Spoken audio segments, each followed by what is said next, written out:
Welcome back to my channel. चलो India science पढ़ेंगे basic concepts of chemistry. सबसे पहला क्वेश्चन हम लोग के दिमाग में क्या आता है, ये केमिस्ट्री आखिर क्या होती है। तो केमिस्ट्री बेसिकली डील करती है मैटर के साथ में। मैटर का क्या कंपोजिशन है, क्या इसकी प्रॉपर्टीज है, क्या इसका स्ट्रक्चर है, ये सब किसके अंदर आता है, केमिस्ट्री के अंदर। तो सबसे पहले आप लोग जानो मैटर को, क्योंकि पूरी केमिस्ट्री के अंदर तो मैटर ही आने वाला है। तो भाई मैटर क्या होता है, आप लोगों को याद हो, हम लोग क्या पढ़ते थे मैटर को 9th क्लास में, anything which has mass and occupy space is known as matter. कोई भी चीज जिसके अंदर मास है और वो स्पेस ऑक्यूपाई करे तो उसको हम लोग क्या बोल देते हैं, matter. For example, most of the things around us come into the category of matter। ज़्यादातर चीज़ें हमारे आसपास वाली सब मैटर के अंदर आती हैं। इसके बहुत ही रेयर एक्सेप्शंस होते हैं। जैसे क्या क्या इसके एक्सेप्शन है, जैसे शेडो है आपकी, मास नहीं होता, स्पेस ऑक्यूपाई करती हुई दिखाई देती है पर मास तो नहीं होता, तो शेडो क्या नहीं है, मैटर नहीं है। तो शेडो को हम लोग केमिस्ट्री के अंदर नहीं पढ़ेंगे। आगे देखो, मैटर आपको समझ में आया क्या होता है, कोई भी चीज जिसके अंदर मास हो और स्पेस ऑक्यूपाई करे तो उसको हम लोग बोलेंगे मैटर। मैटर को हम लोग दो कैटेगरी में डिवाइड करते हैं, पहले फिजिकल बेसिस पर और दूसरा केमिकल बेसिस पर। फिजिकल बेसिस पर इसे हम लोग 3 कैटेगरी में डिवाइड करते हैं, solid, liquid and gas. Physical basis मतलब देख के जिन चीज़ों का आप पता लगा सकते हो वो आती है फिजिकल प्रॉपर्टी के अंदर। केमिकल प्रॉपर्टी जो उसका अंदर कंपोजिशन है वो होती है उसकी केमिकल प्रॉपर्टीज। तो फिजिकल प्रॉपर्टीज के बेसिस पर आपने 3 में डिवाइड कर रखा है, सॉलिड, लिक्विड, गैस। ये तीनों आपको अच्छे से क्लियर है। पहले से देखो, सॉलिड क्या होते हैं, जिनकी डेफिनेट वॉल्यूम हो, डेफिनेट शेप हो। लिक्विड क्या होते हैं, जिनकी डेफिनेट वॉल्यूम होती है बट डेफिनेट शेप नहीं होती है, वो कंटेनर की शेप ले लेते हैं। गैस क्या होती है, न जिसकी डेफिनेट शेप होती है न जिसकी डेफिनेट वॉल्यूम होती है, वो किसके अंदर आती है, गैस के अंदर। अब भाई केमिकल प्रॉपर्टीज के बेसिस पर देखो, ये बच्चों को थोड़ा परेशान करती हैं। केमिकल प्रॉपर्टीज के बेसिस पर हमने मैटर को बांटा है 2 कैटेगरी में, पहला प्योर सब्सटेंसेस, दूसरा मिक्सचर। अब नाम से पता चल रहा है प्योर सब्सटेंस। प्योर सब्सटेंसेस वो होते हैं जो एक ही तरीके के सब्सटेंस से बने होते हैं, मतलब इनके अंदर जनरली या तो एक ही तरीके का एटम होगा, और अगर एक से ज़्यादा एटम्स हैं या एक से ज़्यादा एलिमेंट्स हैं तो उनका रेशियो फिक्स होगा।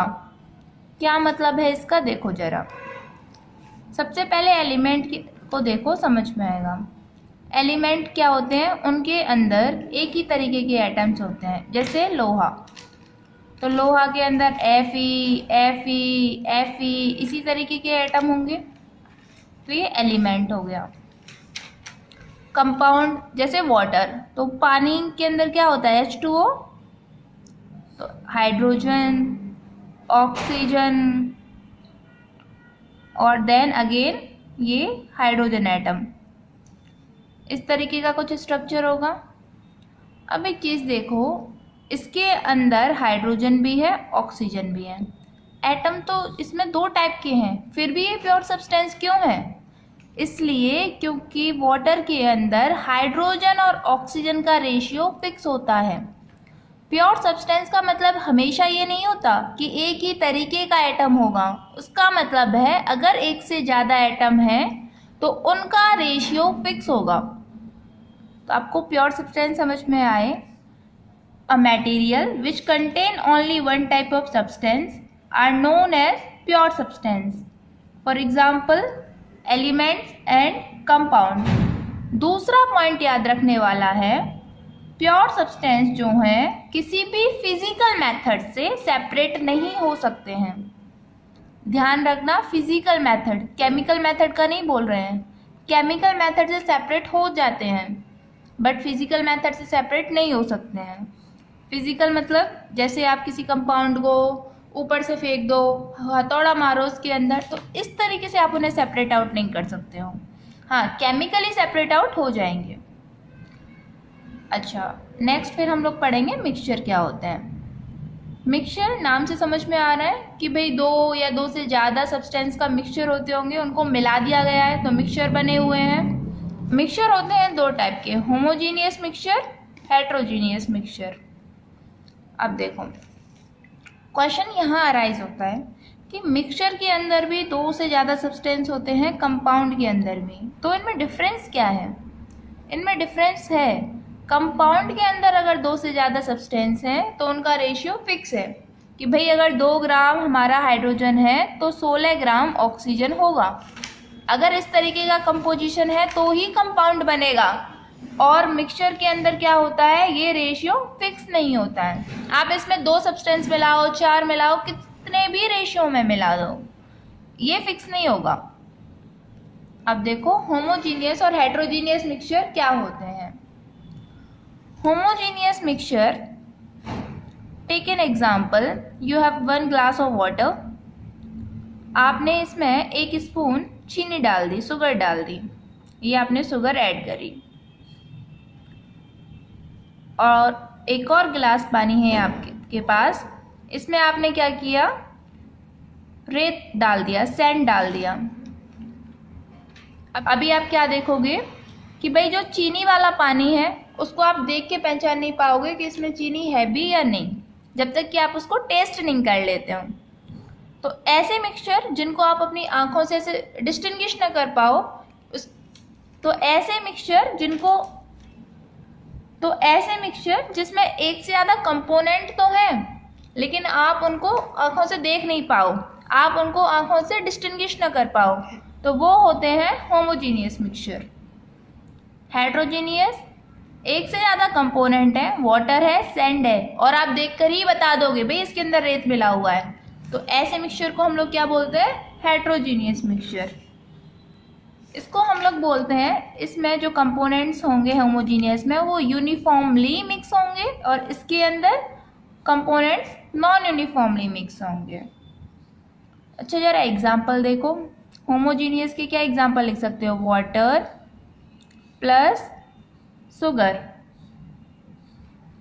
ऐसे ही वाटर प्लस सॉल्ट आप लिख सकते हो, और क्या लिख सकते हो, वाटर प्लस अल्कोहल, ये आप लिख सकते हो। हेट्रोजीनियस मिक्सचर के एग्जांपल आप क्या लिखोगे, एक तो आपने लिख ही लिया है वाटर प्लस सैंड, ऐसे आप वाटर प्लस ऑयल लिख सकते हो, आप वाटर प्लस चॉक लिख सकते हो। चॉक को अगर आप डाल दोगे पानी में अलग हो जाती है ना, सेपरेट आउट हो जाती है, आंखों से ही आप बता दोगे। अच्छा, इसके अलावा आप ब्लड लिख सकते हो।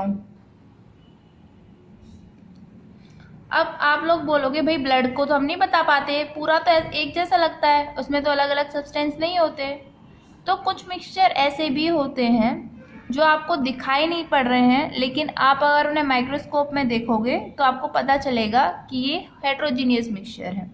लेकिन जब आप माइक्रोस्कोप में देखोगे तो उसमें प्लेटिलेट्स, आरबीसी, डब्ल्यूबीसी दिखेंगी, इस वजह से ब्लड कैसा है, हेट्रोजीनियस मिक्सचर है।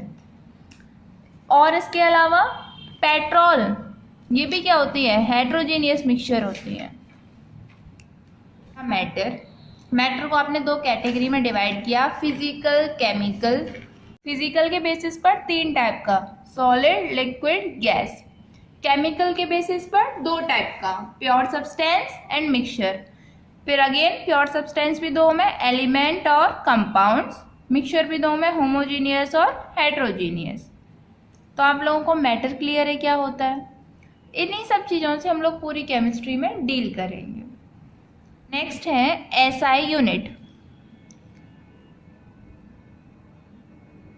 नेक्स्ट टॉपिक है आपका SI unit, international system of units. Topic है हमारा इंटरनेशनल सिस्टम ऑफ यूनिट्स। मान लो मैंने पूरी 11th क्लास को बोला कि भाई सबको अपनी अपनी हाइट मेजर करनी है, और आप लोगों ने नेक्स्ट डे आकर के मुझे हाइट बताना स्टार्ट किया किसी ने अपनी 5.2 इंच बताई, किसी ने जो है बोला 5 फुट 2 इंच बताई, किसी ने सेंटीमीटर में बताई, किसी ने मीटर में बताई और किसी ने किलोमीटर में बताई।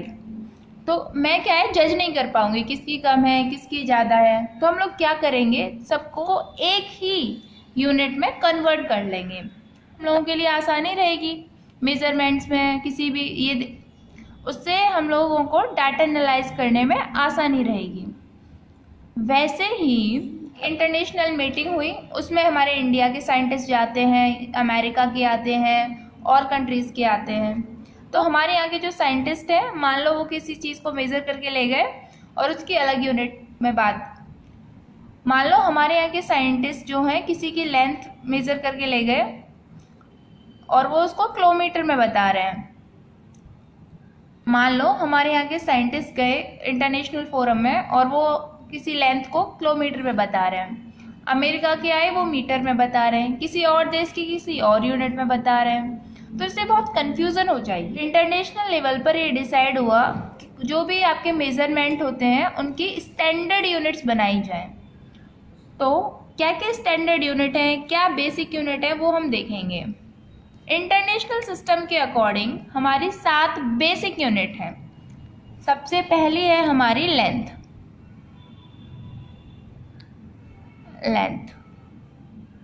और लेंथ को हम लोग मेज़र किस में करेंगे, मीटर में। ये इसकी एसआई यूनिट है।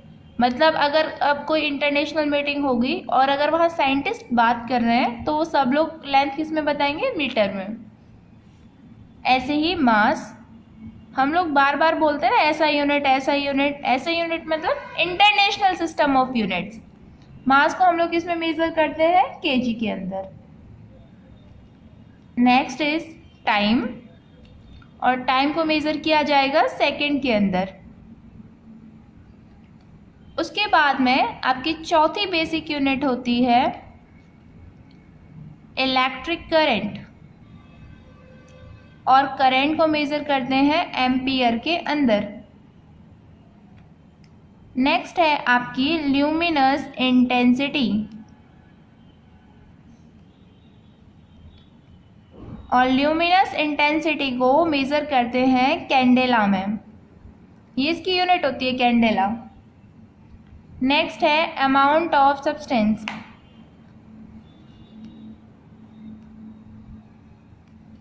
अमाउंट ऑफ सब्सटेंस को मेज़र किया जाता है मोल के अंदर, MOLE मोल, और इसको हम लोग लिखते हैं MOL। ऐसे इसको पढ़ते हैं हम लोग मोल, लेकिन इसको लिखने का तरीका होता है MOL। एक लास्ट हमारी फिजिकल क्वांटिटी है थर्मोडायनेमिक टेम्परेचर, जिसको आप टेम्परेचर लिख सकते हो। टेम्परेचर की स्टैंडर्ड यूनिट कौन सी, केल्विन। हालांकि आप सेल्सियस फ़ारेनहाइट में मेज़र करते हो, लेकिन इसकी स्टैंडर्ड यूनिट केल्विन होती है। तो ये 7 आपके बेसिक फिजिकल क्वांटिटी हैं, और ये सब इनकी एसआई यूनिट्स हैं। लेंथ की मीटर, मास की केजी, टाइम की सेकंड, करंट की एम्पियर, इंटेंसिटी की कैंडेला, अमाउंट ऑफ सब्सटेंस की मोल, टेम्परेचर की केल्विन। तो बेटा आज हमने क्या क्या पढ़ा, हम लोगों ने पढ़ा मैटर क्या होता है, हमने एसआई यूनिट्स पढ़ी। नेक्स्ट वीडियो में हम लोग कवर करेंगे mole concept, the most dreaded concept of chemistry, mole concept, जिससे बच्चे दूर भागते हैं। तो वो हम लोग नेक्स्ट वीडियो में कंप्लीट करेंगे। Okay students, and share this video with all of your friends. Okay.